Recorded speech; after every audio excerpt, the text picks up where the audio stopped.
Hello, my name is Nicole Gaulin, and I'm a GYN oncologist. Hello, I'm Sheheryar Kabraji, and I'm a breast medical oncologist and the Chief of Breast Medicine at Roswell Park Comprehensive Cancer Center. Today we're here to talk about hormone replacement therapy for women in the setting of menopause and in other situations. So I thought we'd start with a simple question to get us all on the same page. Nicole, what is hormone replacement therapy? Hormone replacement therapy is the supplementation of estrogen and or progesterone in order to make up for lack of ovarian production. One of the places to start talking about is the use of hormone replacement therapy in the setting of primary ovarian insufficiency, which also could encompass surgical menopause prior to the age of natural menopause. Primary ovarian insufficiency is typically in women under 40 years old who either have increased destruction of the follicles of the ovary or decreased follicle production. And increased destruction could be secondary to things like chemotherapy and radiation, other cancer treatments. This can be a debilitating condition. These women suffer increased risks of cardiac death, all-cause mortality, fractures, osteoporosis, and of course the side effects of the lack of estrogen in the vagina leading to what we call the genitourinary syndrome of menopause, which includes vaginal dryness, dyspareunia, or pain with intercourse, recurrent UTIs, etc. It is important to note here that a lot of people tend to extrapolate the data from the WHI or Women's Health Initiative study, which was published many years ago, initiated back in the mid-90s. It's really critical to note that women with primary ovarian insufficiency are not included in that trial.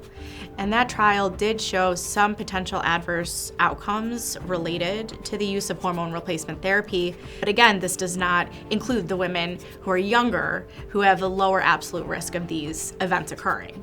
And we have excellent data to support the use of hormone replacement therapy in these women.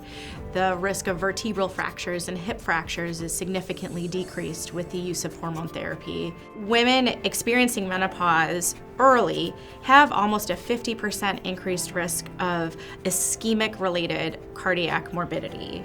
This is really significant, and the use of hormone therapy can decrease those risks. If you were counseling a patient or their primary care provider about safe prescription of hormone replacement therapy for someone with primary ovarian failure, what are the routes or doses that you sort of consider, and what are the typical kind of practical things that they should be thinking about?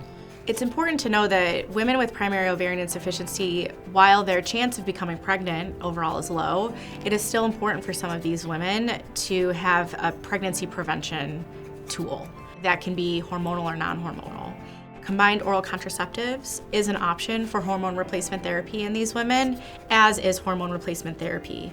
Oral contraceptives are a much higher dose than the hormone replacement therapy counterparts. In women with an intact uterus, it is important that they also have progesterone added to their hormone replacement therapy to decrease their risk of hyperplasia and cancer of the uterus. The routes that are available for hormone replacement therapy include transdermal options and oral options.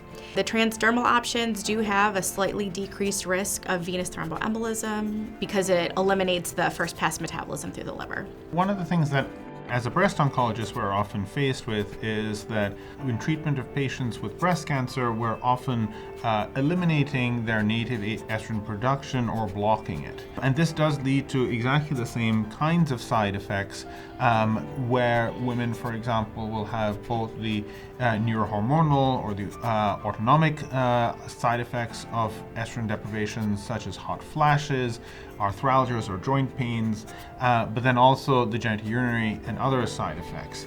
And one of the things that we know is safe to use in breast cancer patients is intravaginal or topical estrogen. Nicole, can you tell us a little bit more about that? So vaginal estrogen is an incredible tool that we use very often. It is highly effective at treating the vaginal side effects of menopause, as mentioned before, vaginal dryness, dyspareunia, recurrent urinary tract infections that can become pretty significant for people suffering from them. And it is very easy to use with a small applicator, and it's a small dose. Studies have shown that the circulating serum estradiol levels in women using topical estrogen are very, very small and is only a transient increase in levels, if an increase at all. So that's right, and for patients who are being treated for breast cancer in the curative setting, in so-called adjuvant settings, the data are a little bit mixed depending on whether or not tamoxifen versus an aromatase inhibitor are used and the relative risk of subsequent breast cancer events when using estrogen replacement therapy in even vaginal estrogens. But in general, that relative risk is small, and because of the mixed picture, we do encourage, at least in our practice, a discussion about using topical estrogens between the provider and their patient, because the benefits can be significant, especially when it comes to reducing the complications of estrogen deprivation on the morbidity from things like urinary tract infections and frequent use of antibiotics, which often go away with use of topical estrogen replacement. Thinking about women who are now in natural menopause, what are the options for them?